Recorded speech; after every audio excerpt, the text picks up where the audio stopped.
জাতীয় চলচ্চিত্র পুরস্কারপ্রাপ্ত ও দুই বাংলা জনপ্রিয় অভিনেত্রী জয়া আহসান পর্দায় ভিন্ন ভিন্ন চরিত্রে নিজেকে ফুটিয়ে তোলেন এ নায়িকা। সাবলীল অঙ্গভঙ্গি আর অভিনয় দক্ষতায় বরাবরই সিনেমা প্রেমীদের হৃদয় ছুঁয়ে যান এই তারকা। আয়োজনে সিনেমা কটিকস 18 ক্যাটাগরিতে 39টি পুরস্কার পান তারকারা। বলিউড ও টলিউডের তারকাদের পাশাপাশি অনুষ্ঠানে ছিলেন বাংলাদেশের অভিনেত্রী জয়া আহসান। ফিল্মফেয়ার ওটিটি অ্যাওয়ার্ড 2024-এ তিনি পেয়েছেন বিশেষ পুরস্কারও। ঢাকার ঐতিহ্যবাহী জামদানি পরে ভারতের মঞ্চে উঠেছেন জয়া আহসান। জামদানিকে ব্যতিক্রম নকশায় গায়ে চড়িয়েছেন এই অভিনেত্রী। মঙ্গলবার 3 ডিসেম্বর সম্প্রতি সামাজিক যোগাযোগ মাধ্যমে ফিল্মফেয়ার ওটিটি অ্যাওয়ার্ড 2024-এর কয়েকটি ছবি প্রকাশ করেন এই তারকা।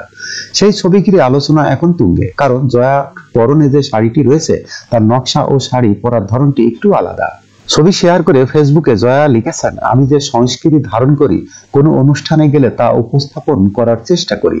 একজন শিল্পী হিসাবে এটা আমার কাছে গুরুত্বপূর্ণ। বাংলাদেশি ঢাকায় জামদানি আমার জন্য একটি গুরুত্বপূর্ণ জিনিস।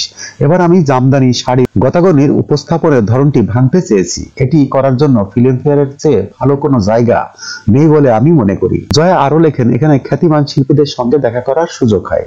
এখানে অংশগ্রহণ করতে পারাটাকে সৌভাগ্যের বিষয় বলে মনে করি। ধন্যবাদ ফিল্মফেয়ার কর্তৃপক্ষকে। জানা গেছে জয়াটের এই শাড়িটি তৈরি করতে সময় লেগেছে প্রায় 6 মাস। যখনকার খবর তখনই দেখতে চোখ রাখুন সুন 24 টিভিতে। চ্যানেলটি সাবস্ক্রাইব করুন।